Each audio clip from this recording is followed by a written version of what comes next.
Muy buenas tardes a todas y a todos. Me da mucho gusto que nos acompañen en este evento.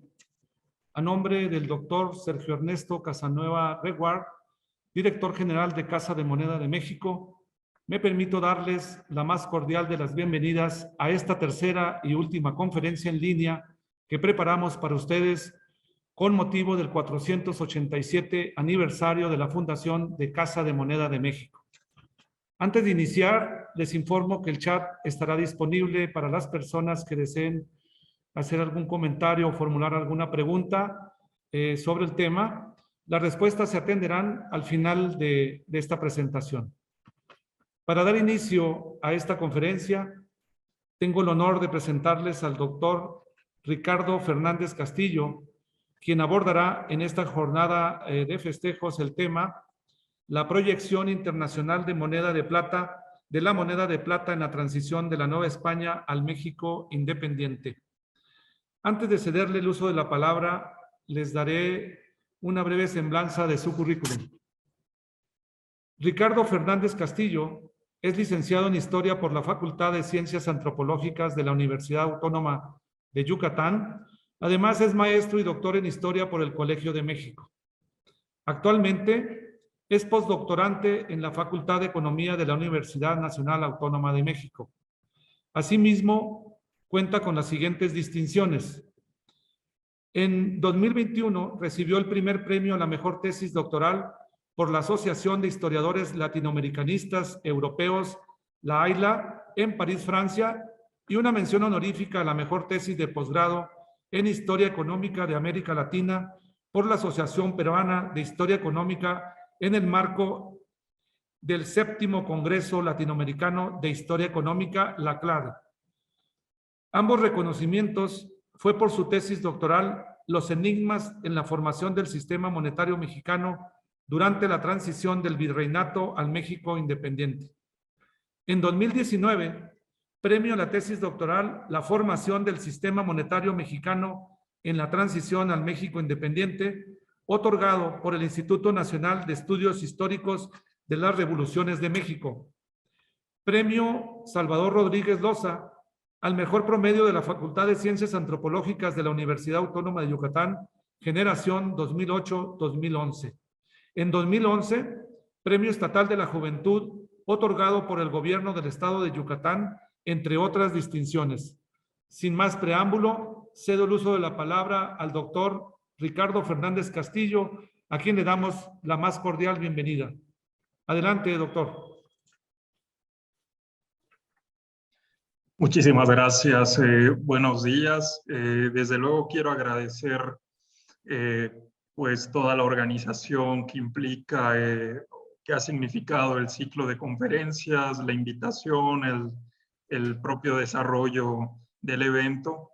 Agradecer al director de Casa de Moneda, Sergio Ernesto Casanueva, al subdirector, licenciado Sergio Humberto Gerardo López, a todo el equipo técnico y de apoyo que nos permiten estar reunidos para charlar sobre este tema en el 487 aniversario de Casa de Moneda. Y desde luego agradecer a la propia UNAM, a la Dirección General de Asuntos del Personal Académico y a mi asesor del postdoctorado, el doctor Antonio Ibarra, quienes han sido parte importante en la preparación del tema y del contenido que venimos a comentar el día de hoy. Y bien, como se anticipaba en la presentación, en el propio cartel, hoy nos corresponde hablar sobre la proyección internacional de la moneda de plata, con este distintivo que considero clave, que considero importante de tener en cuenta, que es un distintivo temporal y cronológico. Es decir, la proyección internacional de la moneda de plata en la transición de la Nueva España al México independiente, como tienen en este cartel de presentación. ¿Por qué es importante hacer la aclaración y empezar por este elemento temporal? Porque la demanda de plata, el consumo de plata, la transformación del metal argentífero es un acto histórico de larga duración, ¿no? Que no se circunscribe solo al virreinato de la Nueva España, ni tampoco al México independiente. La importancia de la plata en la formación histórica de las sociedades se remonta a la Edad Media o incluso mucho antes de la Edad Media. Claro, hay episodios importantes en esta circulación internacional de la plata, ¿no? Hoy día vamos a abordar uno de esos episodios importantes que se refiere al fin del virreinato de la Nueva España, dicho de otro modo, al fin de la época colonial, como nosotros la solemos entender, y el paso a los primeros años del México independiente, es decir, los primeros esfuerzos de soberanía y legitimidad que se intentaron establecer en el otrora territorio de la Nueva España. Bien. En este sentido, algunas anotaciones para tener en cuenta, mismas que ya estamos un poco avisando con anticipación. El Real de A8, la primera divisa internacional. Esta idea de la primera divisa internacional fue un elemento que puso sobre la mesa el connotado numismático e historiador monetario José Antonio Batiz Vázquez, recientemente fallecido, pero cuya obra ha dejado marcada y dejará marcada a las generaciones que vengan en lo que se refiere a la reconstrucción de nuestro pasado monetario, ¿no? Desde luego, la idea de la plata mexicana y concretamente el peso fuerte español elaborado en la Casa de Moneda de México, ¿sí?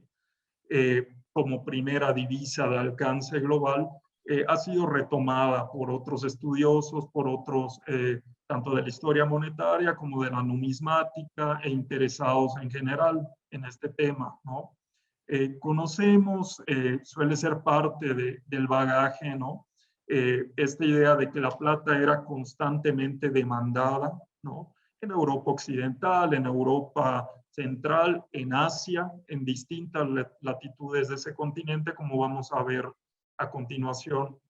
Pero para empezar a darle contenido a esta idea, un segundo elemento es tener en cuenta que la manufactura monetaria, la fabricación de una moneda, ¿sí? En la Casa de Moneda de México, como lo fue el peso fuerte español de plata, tuvo un importante nivel de protagonismo en esa demanda de plata, ¿sí? A nivel global. Y empecemos a ver estos elementos que anticipamos en la diapositiva, ¿no? Tenemos como referencia pretérita importante una Edad Media donde después de la disolución del Imperio Carolingio, ¿no? Empiezan a formarse las monarquías occidentales y a su vez, desde luego, la formación de sistemas monetarios regios controlados por las coronas, por las monarquías a lo largo de la Alta Edad Media y durante toda la Edad Media en general, ¿no? Pero el elemento importante es que estos nuevos sistemas monetarios regios tenían un patrón monetario de funcionamiento, es decir, una dinámica de funcionamiento para la elaboración y circulación de sus monedas. Y ese patrón es el elemento que está justamente en el primer punto de la diapositiva que pueden ustedes ver, el bimetalismo de oro y plata. Este bimetalismo que es antecedente, el padre de lo que iba a ser luego el patrón oro, ¿no? Este bimetalismo consiste en la libre acuñación y circulación de monedas fundamentalmente de oro y plata, pero estos dos metales preciosos que pasaron a caracterizar a estos sistemas monetarios debían tener una convertibilidad, un cambio entre oro y plata, entre monedas de oro y plata, fijado y establecido por una autoridad real, ¿sí? Es decir, por la propia corona. Y tener en cuenta que la propia corona de Castilla, en su proceso de integración y de composición, ¿no? De lo que posteriormente se llamaría España, ¿no? Muy a posteriori, también va a utilizar este patrón bimetálico y lo va a trasladar, no sin cambios importantes, pero lo va a trasladar y lo va a adaptar a los territorios americanos de esta corona española, como lo vamos a ver a continuación. Otro punto importante de este bimetalismo: las monedas debían tener un sustento en oro y plata, pero ello no quería decir que no pudiesen existir monedas de cobre y de otros metales no preciosos como el latón y como aleaciones menores del cobre, ¿no? Sin embargo, el rasgo característico era que estas monedas distintas en las monarquías occidentales debían tener algún tipo de cambio con equivalencia establecida hacia el oro y la plata, ¿sí? Entonces, tenemos estos antecedentes que incluso más que antecedentes nos están avisando de, como indicamos, una demanda importante a lo largo del tiempo de la plata, ¿sí? Hay una circulación de metales preciosos como medio de cambio y como elementos de depósito de valor en el Mediterráneo, ¿sí? Con ciudades comerciales y banqueras importantes como Venecia, Génova, entre otras en la península itálica. Y esto antes, durante y después del contacto entre Europa y América, ¿sí?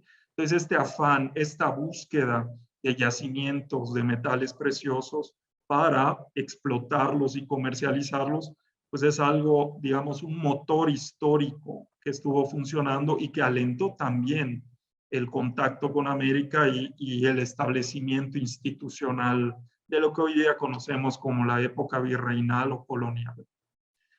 Al mismo tiempo que ocurría esto en el Mediterráneo, había una demanda estable y creciente de plata, como ya dijimos, en Europa, pero también en Medio Oriente y Asia. Sobre todo estas últimas dos macro regiones, Medio Oriente y Asia, han estado sujetas a una constante investigación, sobre todo unos años a la fecha, para conocer cómo llegaba esa plata, ¿sí?, a India, a China, cuáles eran los circuitos de introducción de esa plata a través de Cantón, ¿sí?, pero qué ocurría al interior de China con los usos domésticos y monetarios de esa plata. Por ahora conviene dejar en claro que la plata se requería, se comercializaba antes y durante el contacto entre Europa y América, es decir, estamos hablando ya de propiamente fines del siglo XV e inicios del siglo XVI. Y ahora sí, aterrizando en lo que pasa en el virreinato de la Nueva España y en los virreinatos homólogos, virreinato del Perú, ¿sí?, se empieza a dar a inicios del siglo XVI, simbólicamente con la caída de Tenochtitlan en 1521, pero con otros procesos simultáneos de exploración en todo el continente americano, ¿sí? Se da el establecimiento de casas de moneda. Tenemos estas dos fechas que solamente son emblemáticas, ¿no?, porque existieron otras casas de moneda que se fundaron en otras temporalidades posteriores. Pero, en primer lugar, tenemos desde luego la Casa de Moneda de México en 1535, con las primeras partidas de acuñación correspondientes a 1536, y la Casa de Moneda de Lima, la máxima, digamos, el máximo centro de acuñación legal del Virreinato del Perú, ¿sí? Entonces, aquí hay un elemento importante a nivel político e institucional que luego vamos a entender por qué importa para la circulación global, ¿sí? Porque no es solo la demanda constante de metales preciosos a nivel internacional, sino cómo los proveedores también se organizan, ¿no?, o se desorganizan para hacer frente a esa demanda global de plata. Entonces tenemos esta parte institucional y política, las dos casas de moneda principales. Luego ya en el siglo XVIII, ¿sí?, 1750 en adelante, se fundan otras casas de moneda en Buenos Aires, en Santiago de Chile, ¿no? Y ni qué decir, como vamos a ver, con el inicio de las llamadas guerras de independencias, o mejor dicho, guerras civiles de independencia, donde se abren aún más casas de moneda. ¿Por qué son importantes aparte de lo que acabamos de mencionar recién? Son importantes porque estas monedas están transformando la plata y el oro. Y las están transformando en moneda, pero con los signos y con las marcas establecidas por las monarquías occidentales, ¿no? Para el caso de Brasil, obviamente Portugal, pero para el resto, para toda Hispanoamérica, tenemos una corona española que está dictando ordenanzas para la Casa de Moneda de México, ¿sí? Y para las demás casas de moneda en las Indias, está marcando aspectos tecnológicos para la fundición de metal, para el grabado de las monedas, como vamos a ver en breve, y está marcando las pautas, al menos en lo legal y en teoría, de cómo esa plata podía circular al interior del virreinato, ¿sí? Y también exportarse. ¿Exportarse para qué? Pongámoslo de una vez sobre la mesa. Para hacer referencia, para dar respuesta a requerimientos fiscales del propio imperio español, ¿sí? En otras plazas americanas, ¿no? Es decir, los situados, que eran transferencias fiscales para hacer frente a la defensa del imperio, es decir, moneda de plata que se trasladaba a Cartagena, la Nueva Granada, lo que hoy día es Colombia, ¿no? Aproximadamente, pero también otras plazas como La Habana o transferencias al interior de la Nueva España, ¿sí? Ni qué decir transferencias fiscales directamente a Cádiz y posteriormente a Madrid, pero también salía por cauces ilícitos, por contrabando, ¿sí? Y esto hay que tenerlo en cuenta desde ahora. Tenemos una demanda de plata, pero una demanda que va a ser atendida tanto por causas legales como por contrabando, que por definición es difícil de rastrear, pero hay que tenerlo en el tintero, digamos. Y también el último punto, los circuitos de exportación de plata en la Nueva España. Claro, los legales fundamentalmente eran estos, para el caso de la Nueva España, desde luego. El Virreinato del Perú, a su vez, acusó sus propios circuitos de exportación y de circulación interna también de plata. Pero para el caso de la Nueva España tenemos lo que Carmagnani ha denominado como ejes geohistóricos. ¿Qué es esto? Rutas importantes, ¿no? Que podemos trazar en el globo a través de las cuales circulaba la plata. Pero no solo circulaba, sino que en estos ejes globales había casas comerciales, había consulados de comerciantes, es decir, corporaciones de comerciantes acaudalados que controlaban y tenían intereses en el control de grandes sumas, grandes masas monetarias y de otros productos importantes en la época, como los productos tintorios, ¿no? La grana cochinilla, entre otras variantes, ¿sí? El cacao, el café y otros productos de importación y exportación. Pero tenemos estos dos primeros, vamos a llamarle ahora sí que escalas en este eje importante de circulación, ¿sí? Que es desde luego la propia Ciudad de México, con la vocación hacia Veracruz, pero ¿qué implicaba Veracruz? La diáspora de mercancías, ¿sí? A Nueva Orleans, a La Habana, a la península de Yucatán también, y desde estas locaciones confluir a La Habana para a su vez comunicarse con la península ibérica.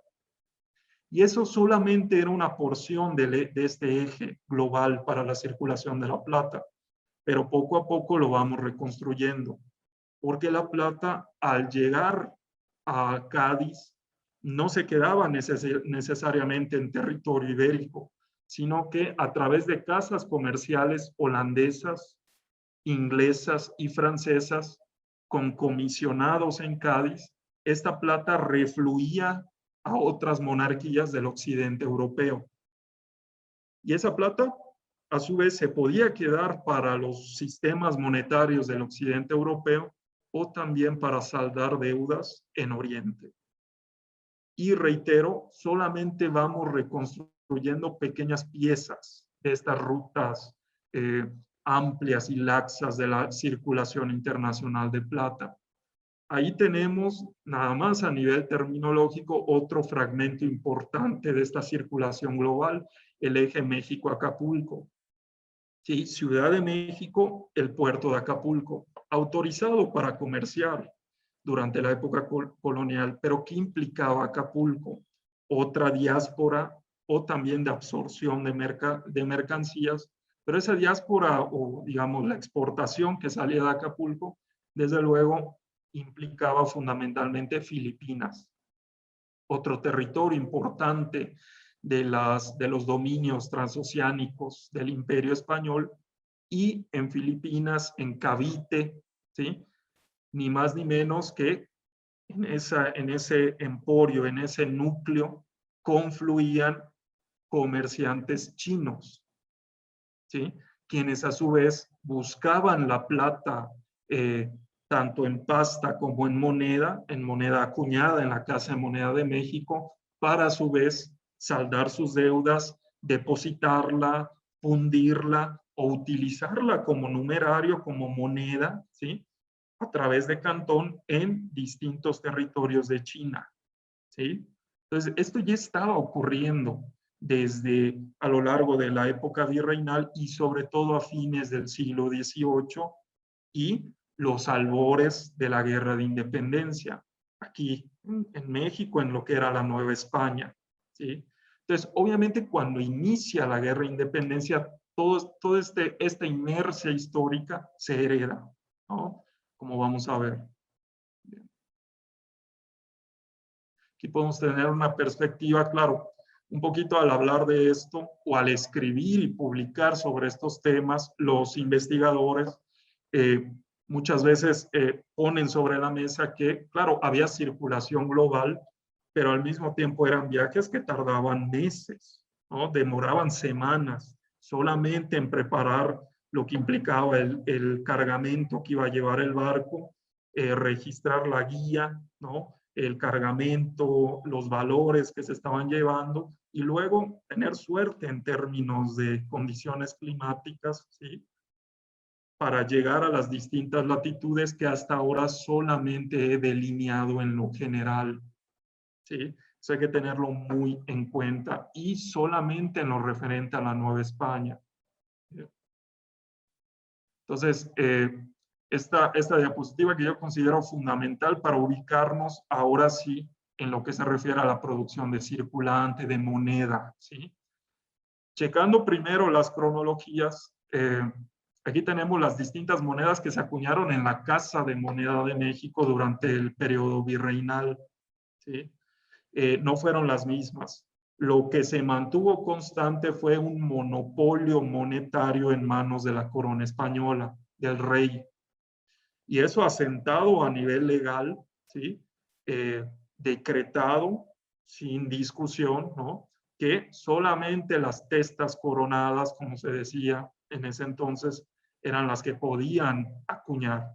Claro, todo esto se delegaba a distintas instancias institucionales, políticas, de tal manera que la Casa de Moneda de México era el frente de batalla para la producción de moneda. Pero fijémonos en las últimas dos muestras, la moneda columnaria, que se acuñó por decreto real entre 1732 y 1771, con una ley de pureza metálica, contenido metálico de plata envidiable, ¿no? De 11 dineros. Y en la segunda, la moneda de efigie real o la moneda de busto del rey, ¿sí? Que ahí tenemos las fechas en las que circuló. Ahora, muchos podrán ya darse cuenta, ¿por qué 1821? Pues, al menos en lo que se refiere a la historia del México independiente, ¿no? Obviamente las monedas de efigie real empezaron, o sea, se produjeron hasta el periodo de la consumación, de la independencia. Eso por cuestiones, obviamente, políticas de la creación de nuevas instituciones, digamos, en el ínterin hacia la formación del primer imperio, el imperio Iturbide, pero hay que tener en cuenta que más allá de estas circunstancias políticas de ese momento, estas últimas dos monedas, la columnaria y la de efigie real, gozaron de fama en los distintos mercados de la plata, tanto a nivel interno, en Zacatecas, en Guadalajara, en Guanajuato, ¿sí? Como a nivel externo, en los nacientes Estados Unidos de América, en Sudamérica, en Cuba, ¿sí? En el occidente europeo y en Asia. ¿Por qué?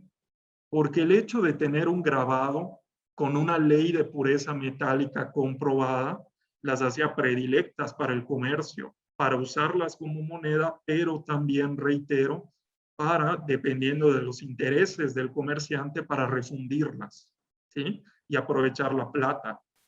Porque no olvidemos, y por eso se explicó al inicio, es un patrón bimetálico.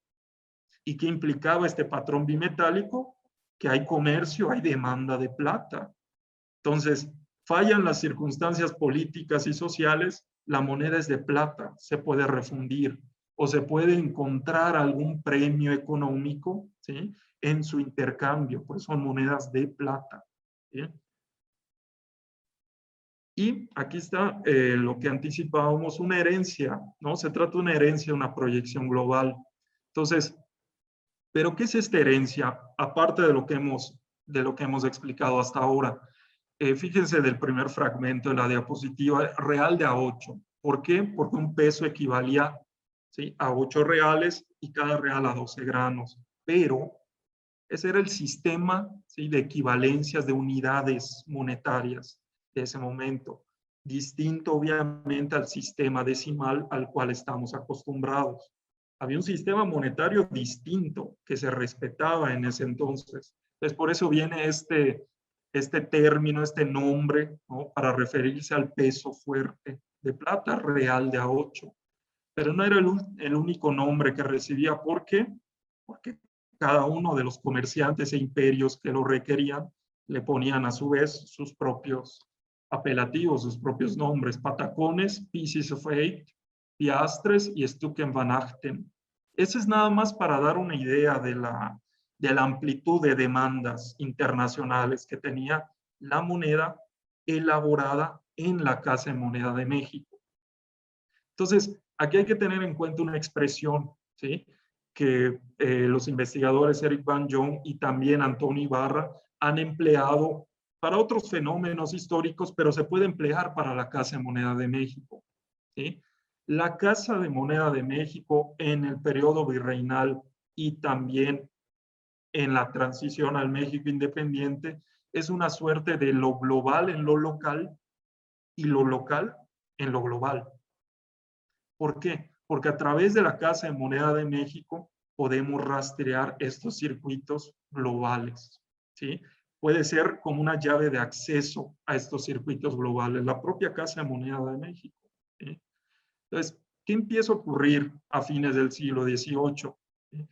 La propia corona española, por la presión de otras potencias europeas, principalmente Inglaterra y Francia, empieza a decretar de manera gradual libertades comerciales, ¿no?, impresas obviamente en una ordenanza donde se legislaban tiempos y formas para hacer este nuevo comercio, que originalmente había estado controlado por convoyes, también fuertemente regulados por la propia corona española, ¿sí? Entonces empiezan a abrir el comercio de qué? En primer lugar, de los puertos que había, ¿sí?, o de las aspiraciones que había de crear nuevos puertos en la geografía de la Nueva España. Entonces, Veracruz y Acapulco dejaron de ser los únicos centros, digamos, de esta distribución y redistribución de mercancías y de plata, ¿sí? Y entonces empieza la presión de San Blas, controlado por la élite de Guadalajara, o en la costa del Atlántico, del Golfo de México, ¿sí?, Tampico, ni qué decir en la península de Yucatán a través de Campeche, y así en toda la geografía hispanoamericana, nuevos puertos presionando por participar en los circuitos internacionales, preeminentemente también para la plata y los metales preciosos, ¿no? Entonces, esto tenerlo en cuenta como telón de fondo. Tercer punto de la diapositiva, el comercio con países neutrales, que era el término que se utilizaba en ese entonces y hasta cierto punto en la diplomacia y relaciones internacionales sigue empleándose. Pero estos países amigos, neutrales, que digamos para el contexto de la época, para el escenario de la época, significaban los Estados Unidos de América, que desde 1776 habían empezado un enfrentamiento civil también, ¿no? Que desembocó con el apoyo de Francia en, digamos, la creación de un nuevo ente independiente en Norteamérica, los Estados Unidos, una unión, una confederación americana de estados, que a su vez habían firmado un tratado de alianza o tenían una alianza con la corona española. Entonces, cuando decimos libertades de comercio, países neutrales, se refiere fundamentalmente a los Estados Unidos y va a tener un significado muy particular para la Nueva España. Quizás de manera un tanto más indirecta para otros virreinatos españoles, ¿no? En Hispanoamérica, pero para la Nueva España sí va a ser muy importante. ¿Por qué? Porque los propios navíos de los Estados Unidos, claro, navíos pequeños y medianos, ¿no? Empezaron a recorrer las costas del Golfo de México, ¿sí?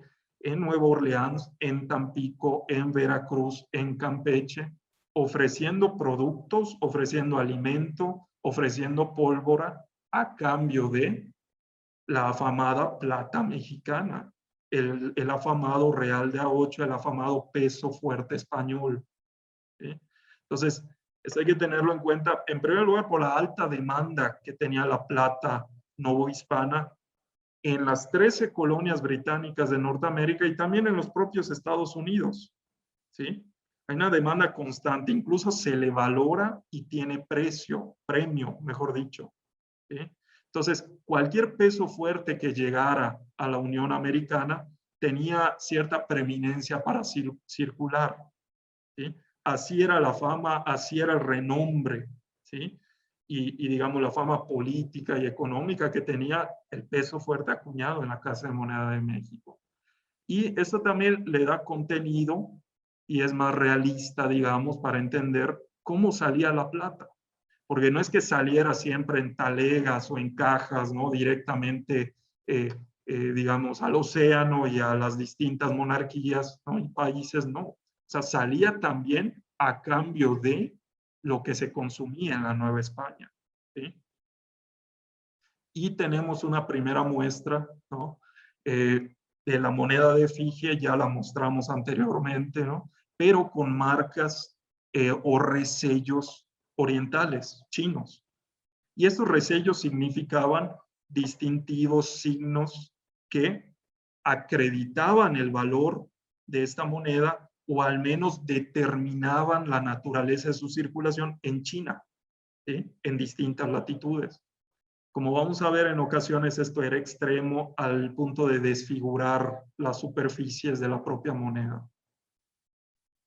Entonces, bien, ¿qué ocurre ahora sí en la transición al México independiente? Y ya con todos los elementos para saber qué es lo que va a cambiar. Hay cosas que se mantienen estables, continuidades históricas, ¿no? Le podemos llamar. La primera continuidad va a ser una demanda estable de plata, ¿sí? O incluso creciente, mejor dicho, ¿sí? De metales preciosos y concretamente de plata. Pero en los proveedores de esa plata, entre los cuales destacaba la Nueva España y el México independiente, ahí sí van a haber cambios. Y hay que identificarlos y hay que seguir rastreándolos en la investigación o en las lecturas, porque estos cambios importan, ¿no? Hablamos de una demanda, sí, pero ¿quién hace frente a esa demanda? ¿Y bajo qué naturaleza? ¿Qué es lo que se está, digamos, surtiendo esa demanda? Primer punto, la crisis de la monarquía española que ya se venía generando desde fines del siglo XVIII por la presión de Inglaterra y Francia, tiene una etapa, digamos, de crisis aún más aguda entre 1808 y 1814. ¿Por qué? Porque los reyes españoles en ese entonces, Carlos IV y y Fernando VII, perdón, caen cautivos, ¿sí? Bajo la vigilancia de Napoleón. Entonces inicia la invasión francesa a la península ibérica y esa situación de crisis institucional, de vacío de poder, es, digamos, leída, interpretada por las propias ciudades hispanoamericanas, ¿no? La propia Ciudad de México, el Virreinato de la Nueva España, el Virreinato del Río de la Plata, el Virreinato de la Nueva Granada, la Capitanía General de Chile, y empiezan a surgir juntas de resistencia. Además de esas juntas de resistencia, concretamente para el caso de la Nueva España, se dan los movimientos que conocemos de insurgencia. En primer lugar, con el liderazgo de Hidalgo, pero también posteriormente de Morelos y otros caudillos que, vamos, o sea, son parte de la historia patria para ese contexto. Pero en este escenario de guerra civil empiezan a surgir nuevas casas de moneda en provincia. Pero esas nuevas casas de moneda en provincia no obedecían enteramente lo que decía o lo que ordenaba el virrey, y tampoco seguían al pie de la letra las ordenanzas y las pautas tecnológicas de acuñación de la Casa de Moneda de México. ¿Sí? Eso hay que tenerlo en cuenta, es decir, la producción de moneda, la acuñación durante la Guerra de Independencia empieza a ser profundamente heterogénea. ¿Sí? Es decir, tercer punto de la diapositiva, ruptura de la fiscalidad sobre la minería y sobre la acuñación. Y por si fuera poco, se da una transformación de las salidas portuarias de la plata mexicana. Pensemos en un virreinato en estado de guerra e incomunicación. Y pensemos también en la incertidumbre que esto generaba al interior del virreinato. Y lo que empezó a ocurrir es que comerciantes en Guanajuato, en Zacatecas, en San Luis Potosí, para obtener dividendos, para obtener ganancias, veían como posible, como viable, como atractivo, canalizar mercancías y canalizar plata a Tampico y ya no a Veracruz, ¿no? En primer lugar, por el estado de guerra, por la ocupación que hacían los insurgentes de caminos y poblaciones en el centro de México, en el sur también del Virreinato de la Nueva España. Pero entonces los circuitos, la producción propiamente de moneda, como acabo de mencionar, y también su circulación al exterior empieza a cambiar. Y la vigilancia que la Hacienda, que la Real Hacienda podía ejercer sobre estas salidas, la Junta Superior de Real Hacienda o el propio virrey empezó a menguar. Su supervisión y vigilancia no era materialmente posible. Si ya era difícil cuando no había guerra, con un escenario de enfrentamiento contra los insurgentes fue aún más complicado. ¿Sí? Aquí está un listado de las más representativas casas de moneda que surgieron: Guadalajara, Guanajuato, Chihuahua, Durango, Zacatecas, y se mantenía desde luego por su fama todavía hasta ese entonces la SECA, la Casa de Moneda de la Ciudad de México. No son las únicas, ¿no? Aprovecho para aclarar, surgieron casas de moneda en Sombrerete, por ejemplo, se acuñó moneda incluso en Oaxaca de manera esporádica, cuando Morelos ocupó esa población, pero reitero, lo importante a tener en cuenta con esta eclosión, con este surgimiento de casas de moneda, es el punto 3 de esta diapositiva: las nuevas salidas portuarias, las nuevas opciones para exportar moneda. Y otro elemento importante: desde 1810, cuando empiezan las noticias de la ocupación de Guanajuato y de otras poblaciones importantes, con las matanzas que se dieron de peninsulares, de españoles, el contexto de guerra, ¿sí? Muchos de ellos acaudalados empezaron a, si no a huir del virreinato, al menos a proteger sus caudales. Y esto se extendió hasta 1821 y más allá. ¿Por qué? Porque ya en los primeros años de vida independiente, con el primer imperio y sobre todo con la primera República Federal, a partir de 1825, empezaban a circular desde luego temores en Palacio Nacional, en el Congreso General, de un posible intento de reconquista, ¿no? Como se llama en la literatura, en la historiografía, por parte de España para recuperar el antiguo virreinato de la Nueva España. Entonces, los comerciantes, mineros, profesionistas españoles que existían en ese entonces, que estaban en ese entonces en la Nueva España, empezaron a huir. Pero consigo se llevaban sus capitales, ¿sí? Entonces, ese capital que muchas veces o estaba en lingotes, o estaba en plata, pasta, o en moneda, también se integró a los circuitos de exportación internacional, ¿sí? Y salió muchas veces sin vigilancia a través de Tampico, Alvarado, Altamira, en el Golfo de México, pero sobre todo en el Pacífico, donde era todavía más difícil ejercer un control sobre las salidas de plata. En San Blas, Guaymas y Mazatlán, por el factor no menor de las distancias tan amplias que separaban estos puertos, estas regiones, del centro de México, ¿sí? De la Ciudad de México, de la capital virreinal y de lo que iba a ser la capital de la Primera República Federal, del naciente Distrito Federal durante la Primera República Federal. Y empiezan a haber nuevos intermediarios, ¿sí? En esta transición. Ya no es la corona, ya no es la Real Hacienda quien está recaudando impuestos por la minería, por el ensayo, por el señoreaje, ¿sí? De la plata, o por la exportación directamente de plata, sino empiezan a ser nuevos grupos de poder, ¿sí? Nuevas instituciones, un ministerio de Hacienda para la Primera República Federal, que por el reparto fiscal de Hacienda de 1824, hay que tener en cuenta que es el gobierno federal quien pasa a tener facultad, soberanía para recaudar en las aduanas lo conducente a la exportación e importación. Mientras que a los erarios de los estados les tocaron otras atribuciones, otras fuentes fiscales, ¿sí? Pero también nuevas familias que empiezan a ver en este escenario fiscal nuevo, ¿no? Los Beistegui, Manuel Escandón, que empiezan a empoderarse porque por los préstamos y por las negociaciones que hacían con el gobierno general, ¿sí?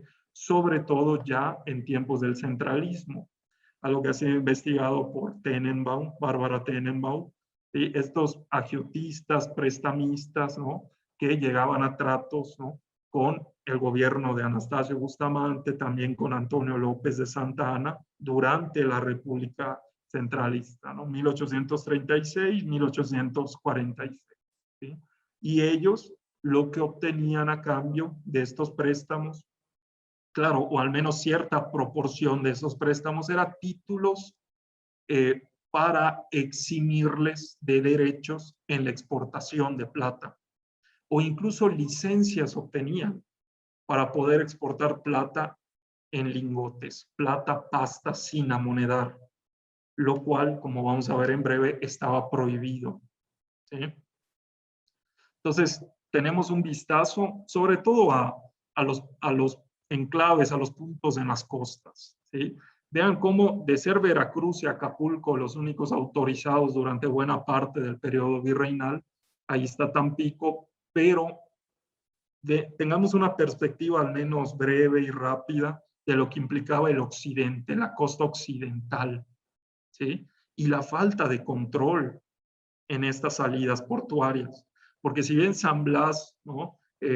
Podía tener y tenía de hecho injerencia de comerciantes de la Nueva Galicia, ¿no? del naciente estado de Jalisco, pensemos lo que era el llamado estado de Occidente, que era el nombre que tenía lo que hoy día conocemos como Sonora y Sinaloa, ¿sí?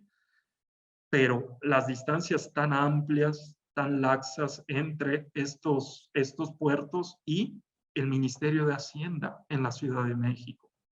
Entonces, había contrabando, ¿sí?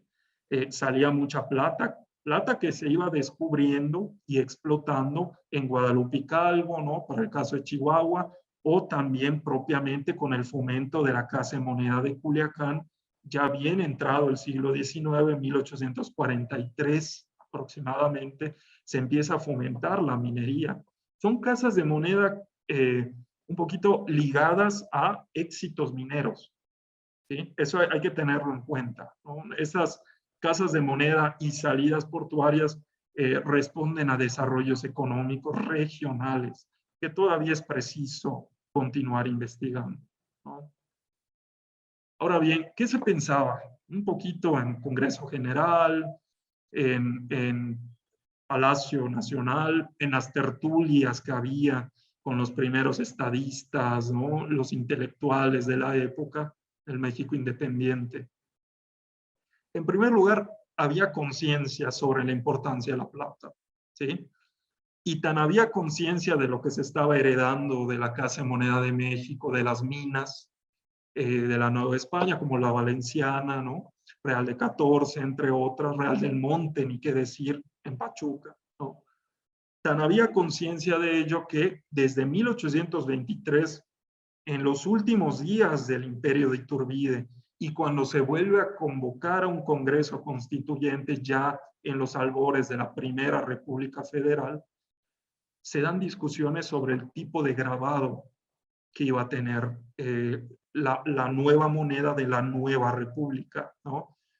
Es un momento de génesis, es un momento de creación, de ensayo-error institucional, de soberanía, de legitimidad, de facultades monetarias, de facultades fiscales. Se acaba de fragmentar, al menos a nivel político, eso sí, a nivel político, lo que había sido el virreinato de la Nueva España, lo que había sido la corona española en América.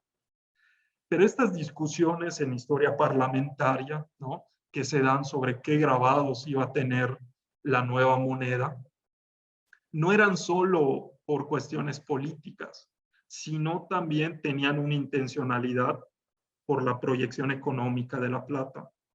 Entonces, en las discusiones que había sobre si debía, son muy interesantes porque eran discusiones sobre si debía llevar grabados nahuas, zapotecas, con inscripciones distintas. Obviamente, como sabemos y como podemos ver en esta diapositiva, ¿no? Finalmente el grabado que prevaleció en la decisión era el gorro frigio de la libertad, con el peso que tenía en esa época el gorro frigio, obviamente por la incertidumbre que tenía el México independiente, ¿no?, de poder subsistir como tal, y desde luego el águila mexicana, que ya había sido empleada por los insurgentes durante la Guerra Civil de Independencia. Esta águila mexicana, los primeros en utilizarla, al menos en una moneda, habían sido propiamente los insurgentes. En ese tiempo en el que se había roto el monopolio de la acuñación de la Casa de Moneda de México, lo que explicamos recién hace unos minutos. Entonces, se define un grabado para que esta moneda de plata que se siguió acuñando en la Casa de Moneda de México, la Casa de Moneda de México no cerró puertas. Con y sin guerra, la Casa de Moneda de México continuó acuñando. Con y sin Primer Imperio de Iturbide, la Casa de Moneda continuó laborando. Primera República Federal, la Casa de Moneda, los hornos de fundición, los crisoles, todo el proceso de acuñación seguía en activo. Lo que cambiaba eran las matrices de acuñación, los tipos de grabado, lo cual no era menor, como estamos viendo, ¿sí? Entonces, el segundo punto, había un mito de grandeza novohispana, justo lo que habíamos charlado también en el espacio que tuvimos en el anterior aniversario, pero eso era importante a nivel de historia de las ideas en ese entonces. En los primeros años del México independiente se tenía esta idea de que las riquezas que había tenido la Nueva España, fundamentalmente los metales preciosos y el libre comercio de estos metales preciosos, iban a ser suficientes para que México se convirtiera en una potencia como más o menos ya lo estaba logrando Estados Unidos, ¿no? Claro, Estados Unidos no es que haya nacido como potencia, pero se formó una rivalidad y los primeros estadistas mexicanos tenían esto en mente. Zavala, Alamán, claro, con diferencias desde luego, y el propio José María Luis Mora, ¿sí?, entre otros personajes de importancia, como el propio Carlos María de Bustamante, ¿sí?, tenían esta idea de que la plata iba a transformar para bien el futuro económico de México, ¿no? Para hacerlo un país potencia hegemónico. Claro, ya sabemos un poquito a grandes rasgos lo que ocurrió ya en la práctica, ¿no? Pero esto existía en la época, ¿sí? Entonces, la proyección de la plata también implicaba estas esperanzas a futuro, ¿no? El tercer punto, el libre comercio, la idea o los que defendían un libre comercio de la plata, como era el caso de Mora, contra los que no estaban tan seguros de este libre comercio. Hay que tener en cuenta que estaba reciente el pasado virreinal y el pasado virreinal había sido prolijo en lo que se refería a controles fiscales o, hablando más en específico, a corporaciones e instituciones que fiscalizaban el comercio en general y la plata también. Entonces, no todos estaban seguros en la Primera República Federal, en los debates en el Congreso General, sobre qué tipo de proyección se le debía dar a la plata. Claro, José María Luis Mora iba a decir en sus escritos a posteriori que lo mejor era permitir que la plata fluyera al exterior, ¿sí? Fuese a través de los comerciantes y empresarios británicos, fuese a través de familias de origen no hispano, de origen español o nuevas familias empoderadas en el México independiente, no importaba, pero que la plata circulara, ¿no? Sin embargo, obviamente el erario del gobierno general debía obtener algunos dividendos al respecto. Todo esto no era al aire y no era de gratis, ¿no? Entonces se da el último punto, centralización de las licencias para exportar plata pasta. Y esto ni siquiera lo hizo propiamente la Primera República Federal, ya se había hablado en tiempos del Primer Imperio. Había que utilizar de manera estratégica la plata mexicana. Claro, ya con el desarrollo del siglo XIX, las transformaciones en los sistemas políticos, Primer Imperio, República Federal, República Central, ¿no? Luego las guerras y conflictos tanto civiles, pronunciamientos, como también la guerra México-Estados Unidos, todo esto desdibujó y cambió estos planes en la transición, estos planes para aprovechar la proyección que tenía la plata. Y el otro bloque simultáneo que impulsó aún más la salida de plata, ¿sí? Los intermediarios para la exportación. A partir de 1821, en Londres y en otras ciudades importantes en Inglaterra, empezaron a circular noticias sobre la posibilidad, por vez primera, de invertir sin tantas trabas, sin tantos intermediarios en el México independiente. Y entonces se empezaron a formar joint stock companies, es decir, sociedades comerciales, compañías por acciones divididas, ¿no? Para invertir en minería. No solo en el México independiente, sino en las repúblicas que nacían en Hispanoamérica, muchas de las cuales también tenían una vocación por la plata. Ojo con eso, como lo fue Perú, como lo fue Bolivia, ¿sí? Como lo fue también, quizás en mejor medida, la propia Colombia, ¿sí? Entonces, estas compañías inglesas invirtieron en exploración y explotación de las minas, muchas de las cuales habían quedado afectadas por la propia guerra civil de independencia. Pero estas compañías lo que querían era comercializar la plata, ¿sí? No venían nada más para beneficiar al erario del México independiente, fuera federalista o centralista, no, venían para exportar la plata y encontrar un mejor precio para esa plata en Europa y en Asia. Entonces, ahí tenemos algunos nombres importantes, algunas eran compañías propiamente, otras eran firmas menores, pero un listado representativo, claro, amparados por una red diplomática de cónsules en la cual Inglaterra fue, digamos, muy adelantado en sus relaciones con el México independiente. Estados Unidos tardó un poco más, pero los empresarios y diplomáticos mexicanos, como se ha demostrado en la investigación histórica, fueron los primeros en crear estas redes de cónsules que estaban ni más ni menos que en San Blas, que en Guaymas, Veracruz, Tampico, ¿sí? Viendo posibilidades de negociar una mejor salida de la plata. ¿Sí? La imbricación diplomacia, comercio exterior es clave también para entender cómo México proveía al mundo de plata. ¿Sí? Y estos empresarios empezaron a ver que ante las prohibiciones que hizo el México independiente, los gobiernos y los ministerios de Hacienda, prohibiciones para exportar plata pasta. ¿Por qué? Bueno, por muchas razones, pero entre las principales, para tener un control fiscal de lo que se producía y se amonedaba en plata y en oro. ¿Sí? Y segundo, también por un proyecto y plan económico interno para que esa plata o algo de esa plata que producían las minas, ¿sí? Se quedase circulando al interior del México independiente. Pero atender una casa de moneda era un desafío complicado a nivel tecnológico, ¿no? En la conferencia de ayer se vieron algunos detalles. En la época había también retos para echar a andar una casa de moneda, que sobre todo el proceso de fundición de los metales fuera óptimo, que hubiera un ensayo previo de la plata para tener un conocimiento de cuánto valía realmente esa plata. Y eso no en todas las provincias se pudo hacer en tiempo y forma. No se pudo hacer durante la Guerra de Independencia y también fue complicado en los primeros años de vida independiente. Entonces, los mismos empresarios ingleses empezaron a darse cuenta de que era estratégico tomar en arriendo algunas casas de moneda. Porque si había prohibición para exportar la plata pasta, se podía exportar la plata en su versión moneda. ¿Eh? Sin olvidar lo que ya dijimos, el factor contrabando, eso siempre, ¿no? Y está documentado, ¿no? Y también está en los diarios de viajeros de la época, Poinsett, Ward, Lowenstern, ¿no? Para el caso del Pacífico.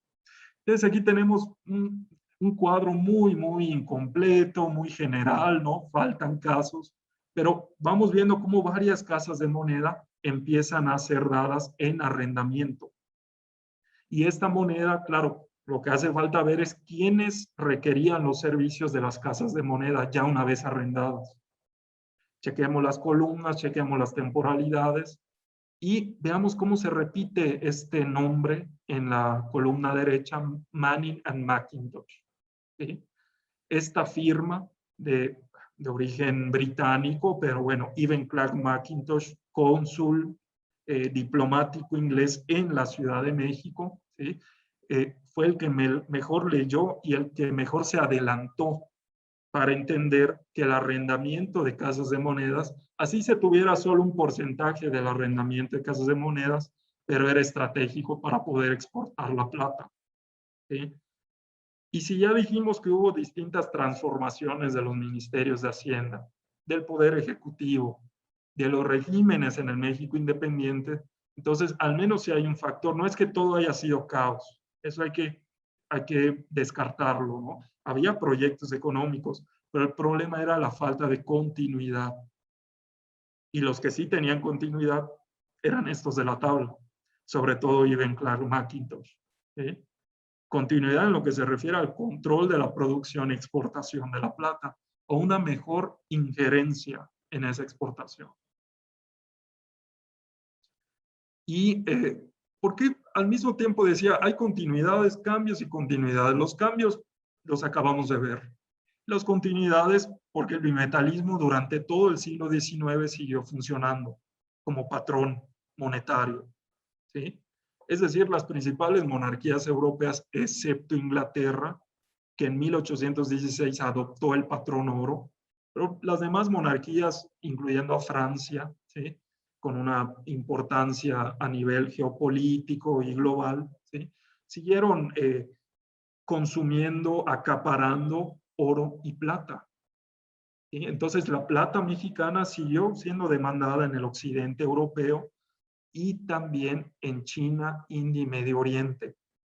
Por Cantón, de manera legal, era el único puerto de manera legal autorizado para que entrara la plata mexicana e hispanoamericana en general, pero de Cantón refluía a otras latitudes. Ya bien entrado el siglo XIX, a mediados del siglo XIX, se habilitó también Shanghái para la entrada y redistribución de la plata. Pero esta plata se utilizaba para fines domésticos también para la circulación monetaria y, como hemos dicho, para refundirse. Pero lo que es importante tener en cuenta es que la plata no moría en China, ¿sí? Ya la literatura, la historiografía ha descartado que China era una aspiradora de plata. Pudo haberlo sido, pero la redistribuía a otras latitudes, ¿sí? ¿Por qué? Porque China no estaba aislada, tenía demanda de manufacturas inglesas y europeas, y a cambio implicaba un reflujo de la plata a los bancos europeos, a los nacientes sistemas bancarios europeos a lo largo del siglo XIX. Entonces, había una circulación amplia y compleja de la plata mexicana, pero no era que la moneda de plata de Águila republicana de plata se mantuviera intacta, iba cambiando, ya sea a través de resellos, con este otro ejemplo que les comparto, ¿sí? Cortesía de Jesús Garza, o también refundiéndose y siendo objeto de otra manufactura, de otra acuñación, o como depósito en el Banco de Inglaterra para respaldar los billetes que utilizaban los propios ingleses, ¿no? Entonces, claro, hubo cronológicamente, y ya con esto empezamos a concluir, una odisea de la plata, un fin a la odisea de la plata. Y ese fin fue el propio mercado de la plata. Se dejó de requerir y el propio valor de la plata empezó a descender por coyunturas clave como el descubrimiento de oro en California, la fiebre del oro, descubrimiento de oro en Australia con la colonización inglesa, ¿no? La cantidad ingente de plata que se descubrió también en Nevada, en los Estados Unidos, en 1870. Entonces, el descubrimiento de plata en Nevada, la sobreabundancia, la abundancia de plata implicó el inicio de un descenso en los precios de la plata. Y los distintos países, los distintos sistemas monetarios, incluyendo el mexicano, empezaron a discutir, no fue inmediato, pero empezaron a discutir la posibilidad de variar este patrón monetario, ¿no? Y entonces la plata siguió siendo consumida como hasta la época, pero ya no con los mismos números, ya no con la misma fuerza que hemos relatado, ¿no? Y bien, ya concluyendo, hay una cantidad de literatura importante para seguir con estos temas, francamente. Nada más hice una selección. Lo podemos discutir un poquito más en la ronda de preguntas y comentarios, ¿no? Repito, esto es algo muy, muy sintético. Pero bueno, la verdad es que hay historiografía, bibliografía, investigación suficiente para continuar profundizando con estos temas y desde luego son temas que bien se pueden reconstruir con apoyo del acervo histórico del Museo Numismático Nacional de la Casa de Moneda de México. Muchas gracias por su atención. Pues queremos agradecerle al doctor Ricardo Fernández. Creo que ha sido pues una aportación muy importante para conocer la evolución de la moneda de plata de 8 reales, desde sus inicios con las macuquinas, pasando por las columnarias, los tipos de bustos del rey, las peluconas, así como ya en el siglo XIX las de gorro frigio con resplandor. Creo que es un avance tener toda esta información y, como dice, poner a disposición toda esta bibliografía. Creo que enriquece mucho el conocimiento del mundo numismático.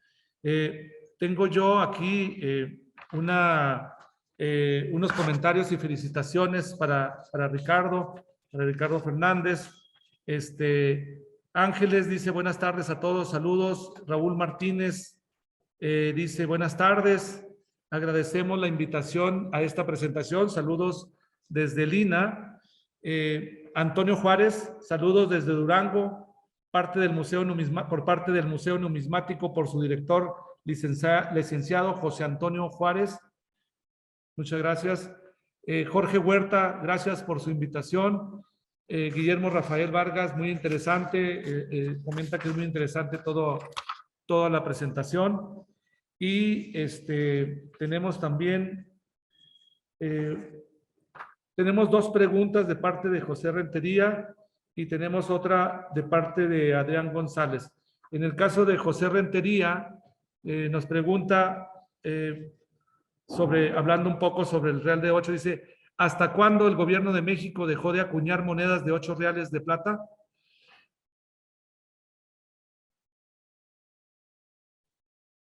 Esta es la primera de sus preguntas que dice, ¿hasta cuándo el gobierno de México dejó de acuñar monedas de 8 reales? Sí, el sistema métrico decimal que afectó no solo a la monedación, sino también a un sistema de medidas a nivel agrario, ¿no? A nivel de mercancías también. Pero la adopción del sistema métrico decimal se empieza a dar hasta mediados del siglo XIX. Curiosamente 1853, perdón, se da el primer decreto, el primer intento de tránsito al sistema métrico decimal que resultó fallido. ¿Sí? Luego Juárez vuelve a hacer un intento, obviamente se ve interrumpido por el Segundo Imperio. El Segundo Imperio también vuelve a hacer un intento de adoptar el sistema métrico decimal, pero no va a ser sino hasta la República Restaurada o la llamada, entre comillas, República Restaurada, lo que digamos, posteriormente a la caída del Segundo Imperio, cuando ya se empiezan a generalizar el sistema métrico decimal, es decir, ni más ni menos que el uso de pesos y centavos. Sin embargo, y como había sido tradición en la monedación en la Nueva España y en México, hubo resistencias desde luego.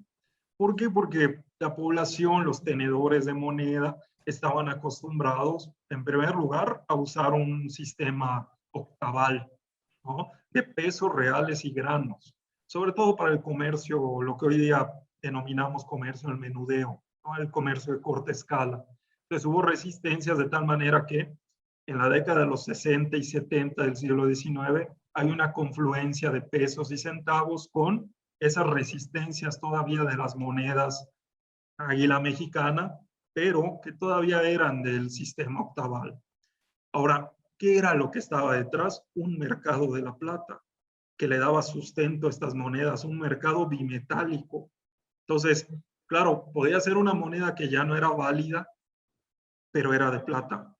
Y entonces en algún lugar te la podían aceptar, con algún descuento, desde luego. Pero pues, es una pregunta interesante para entender la circulación de ese entonces. Muy Gracias. bien, muchas gracias. Hay otra pregunta muy interesante también. Dice, ¿por qué razón, si la moneda acuñada en México era tan fuerte y reconocida en el mundo, el país no creció en la misma proporción? ¿Qué fue lo que falló? Sí, a ver, hubo un pequeño corte. Si me puede repetir la última parte de la Sí, sí, pregunta. y la Sí. pregunta es, dice, ¿por qué si la moneda acuñada en México era tan fuerte y reconocida en el mundo, es decir, esta moneda de plata, Sí, ¿no? Esta moneda de plata acuñada en México sí, era tan claro. fuerte y reconocida en el mundo, ¿por qué el país no creció en la misma proporción? ¿Qué fue lo que falló? Esa es la pregunta que está ahora mismo ocupando a los historiadores monetarios. No solo a nivel de metales preciosos, minería y casas de moneda, sino los historiadores de la economía.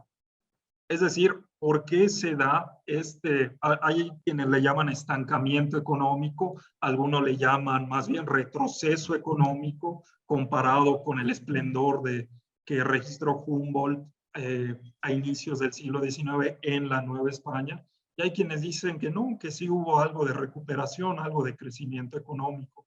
Esa pregunta, nada más para dejarlo en claro, y ahora doy mi punto de vista, desde luego. Pero esa es la pregunta que ahora mismo está ocupando a muchos historiadores, al menos para la primera mitad del siglo XIX.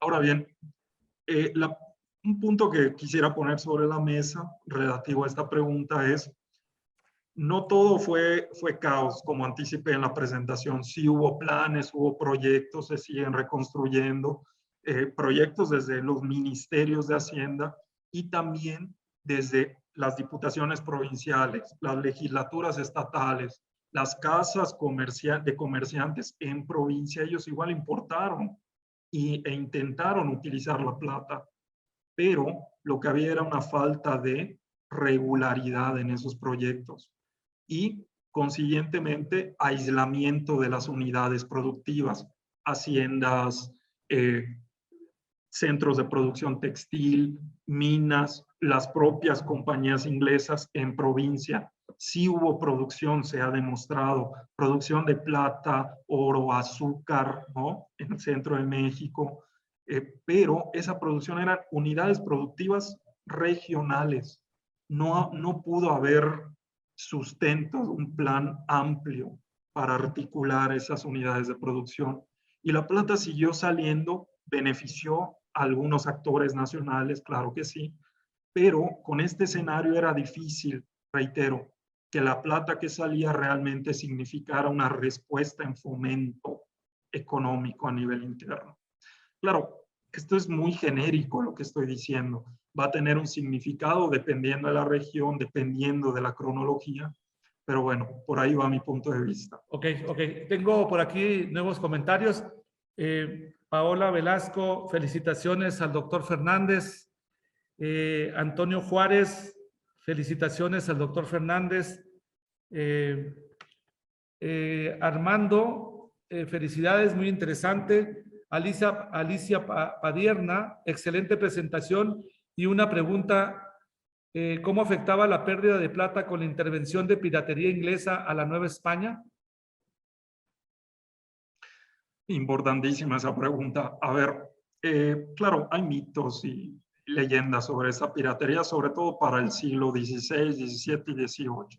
Sí existía algo de eso, ¿no? En los corsarios, pero en realidad el fenómeno del contrabando, que era lo que realmente, digamos, era latente para la plata en la Nueva España y aún más para el México independiente, tenía actores múltiples. Ahora voy a llegar en breve a los británicos, en menor medida estadounidenses. Para la temporalidad de transición, en menor medida estadounidenses y fundamentalmente británicos eran. Pero no solo eran ellos. Lo que me gustaría dejar en claro era que estos desvíos, estos registros ocultos de plata pasta que no debía salir en teoría, también eran redes de complicidad por parte de familias empoderadas en provincia, por parte de cónsules de distinta nacionalidad, germanos, franceses, ingleses, en provincia, ¿no? Y hay que tener en cuenta redes, reconstrucción de redes siempre, ¿no? Pero lo que sí ha sido reconstruido, por ejemplo, por John Mayo y un artículo ya remoto, pero que se puede consultar en la internet, el de John McMaster, estaba al final de la diapositiva. Este artículo nos describe este comercio de cabotaje que había en la costa del Pacífico, ¿sí? Es decir, un buque inglés llegaba, un navío inglés llegaba y ofrecía sus servicios, obviamente servicios de carga legal e ilegal de plata, y esperaba el momento propicio para irse sin avisar y consiguientemente sin pagar, ¿sí? El derecho fiscal correspondiente, o sin avisar simplemente porque embarcaban la plata pasta que estaba prohibido. Pero no quería decir que de San Blas directamente se fuera a Filipinas o directamente de San Blas se fuera hasta Cantón. No. De San Blas, si corría el riesgo de ser apresado, hacía comercio de cabotaje rumbo al norte en el Pacífico. Y todo esto está documentado, ¿no? A Mazatlán, a Guaymas, Manzanillo también a veces figuraba, pero en ocasiones este comercio de cabotaje donde iban los ingleses recolectando, a cambio de una comisión, desde luego, iban recolectando plata y metales preciosos, a veces llegaba hasta la Alta California, hasta San Francisco. Y entonces, si ahí no había vigilancia, si ahí ya terminaban de llenar el depósito del navío, entonces de ahí sí se iban hasta lo que hoy día, por ejemplo, hasta lo que hoy día es Hawái, que en ese entonces se le llamaban las Islas Sandwich, ese término llevaba, y de ahí para confluir con los comisionados ingleses representantes que estaban en Cantón, porque eso era lo curioso. Había firmas inglesas que comerciaban todo tipo de manufacturas, relojes, pólvora en Cantón. Y bueno, cuando llegaba el navío desde la costa occidental, con ellos entablaban los tratos.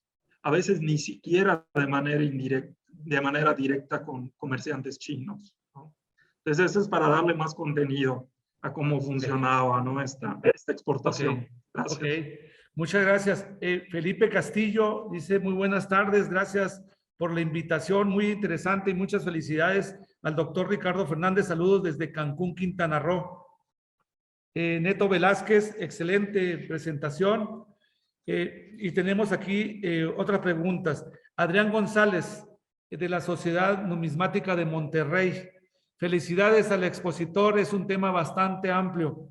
Y nos hace una pregunta. ¿Qué porcentaje de todas las monedas de 8 reales que se exportaban o salieron durante el México independiente Europa se llegaron a fundir para convertirse en nuevas monedas de España, Reino Unido, Holanda, Alemania, etcétera, etcétera? Es difícil de reconstruir índices y sobre todo series de lo que se haya refundido. Se pueden hacer algunos esfuerzos, digamos, muy acotados, por ejemplo, utilizando archivos británicos, ingleses concretamente, de los archivos nacionales en Londres, para por ahí identificar alguna partida que sirva de ejemplo. De qué se hacía, por ejemplo, con las reservas de oro y plata del Banco de Inglaterra en su propio archivo, ¿no? Y saber si había operaciones consignadas con esta misión, pero no serían series o al menos requeriría una suma de esfuerzos, como digo, acotados para llegar a construir alguna serie. Y para China, en China, desde luego, con obviamente los desafíos que eso implica, pero ya hay grupos de investigación que desde hace años van intentando abrir brechas, abrir camino en investigación en China. Concretamente mencionaría al doctor Manuel Pérez, él originario de Sevilla, pero que ha tenido grupos de investigación, incluso páginas web, que ya luego podemos hacer circular, en donde se reconstruyen, claro, aspectos comerciales de China con respecto al imperio español y al imperio portugués en general, pero que también tiene algo de información sobre qué se hacía con los metales preciosos. Entonces, no responde, tal vez esa base de datos que él maneja no responde directamente a la pregunta de cifras de fundición y refundición, pero por ahí se puede empezar, ¿no? Es una pregunta que implica un trabajo mayúsculo. Sí. Excelente. Muchas gracias. Hay otra pregunta. José Edín Ferrell pregunta, ¿cuántos shops se tienen identificados al momento de estos resellos que se hacían en esta parte de Asia? Dice, pregunta, ¿cuántos shops se tienen identificados al momento?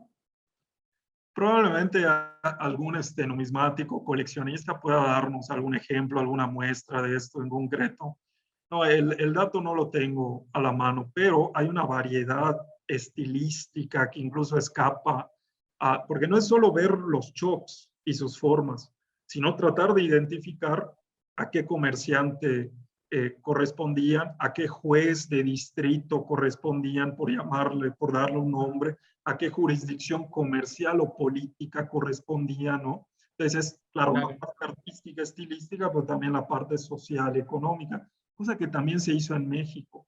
En México, los insurgentes ponían marcas y esto era un acto monetario más de esa época. Claro que sí. Muy bien, muchas gracias. T. Flores dice, muy interesante la presentación. Quisiera preguntarle, ¿cuál es la situación hoy en día de estas casas de moneda que estuvieron en otras partes de la República? ¿Algunas de esas instalaciones existen aún? Sí, claro. Para empezar, la propia Casa de Moneda de México, que alberga uno de los mejores acervos documentales y de patrimonio monetario, que está abierto al público, ¿no? Ahora mismo, ¿no? Y que también ofrece, reitero, posibilidades para investigación documental, investigación numismática, y tiene una excelente biblioteca para seguir con estos temas y en general de historia monetaria. Pero en provincia también tenemos algunos ejemplos interesantes. Han seguido distintos itinerarios, eso sí hay que decirlo, ¿no? Desde que en 1824 las casas de moneda quedaron ahí sí bajo jurisdicción de los gobiernos de los estados y esos gobiernos a su vez decidieron arrendarlos a compañías británicas, las casas de moneda empezaron a tener distintos senderos e itinerarios. La Casa de Moneda de Guanajuato hoy día tiene cierto grado de restauración, de conservación, desde luego, pero tiene otros fines, ¿no? Por ejemplo, buena parte del edificio está destinado a la propia universidad, ¿no?, de Guanajuato. Pero en el caso de Zacatecas, un caso importantísimo también por la producción metalífera de Zacatecas y por la importancia de esa Casa de Moneda. En esa Casa de Moneda no solo hay conservación del edificio, sino también tenemos una muestra numismática y tecnológica, ¿no?, para saber qué ocurrió en esa Casa de Moneda. Entonces, sí que hay muestras numismáticas importantísimas en provincia. ¿Sí? Muy bien, muchas gracias. Armando dice, ¿cuándo se acostumbró cortar monedas en las haciendas? Sí, esta práctica se remonta incluso a la época colonial y lo ha demostrado el historiador Ruggiero Romano, ¿no?, en su libro, también famoso y emblemático. No es el único, pero sí es uno que marcó el camino, ¿no? Con la pseudomoneda, los tlacos, o propiamente los resellos y marcas que se le ponían a estas pseudomonedas.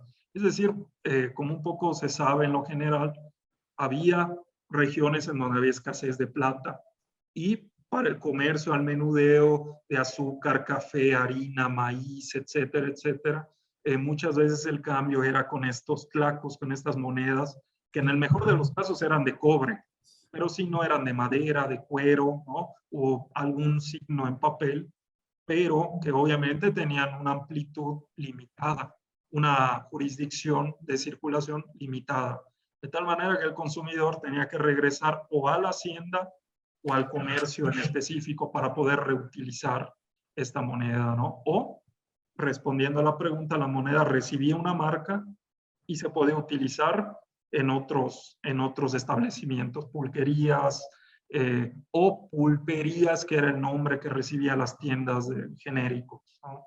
Gracias por la pregunta, muy importante. Bueno, ya para terminar, para cerrar, tenemos dos nuevos comentarios así muy rápido. Janet Nieves, felicidades por la ponencia, comenta. Y José Edín Ferrer dice, excelente presentación, saludos afectuosos a los organizadores y al doctor, es de la Sociedad Numismática de Aguascalientes. No, encantados y continuaremos el diálogo con todos. Muchas gracias. Muy bien, muchas gracias. Con este último comentario se da por concluida la tercera y última conferencia, no sin antes agradecer al doctor Ricardo Fernández Castillo por su valiosa participación y todo este conocimiento que nos enriquece a todos en el conocimiento de la numismática y de las monedas de plata y de los 8 reales. Aprovecho para agradecerles sus valiosos comentarios y oportunas intervenciones, esperando que pronto nos acompañen en otro evento y bueno, pues ya como comercial, invitarlos a que nos visiten aquí al Museo Numismático Nacional.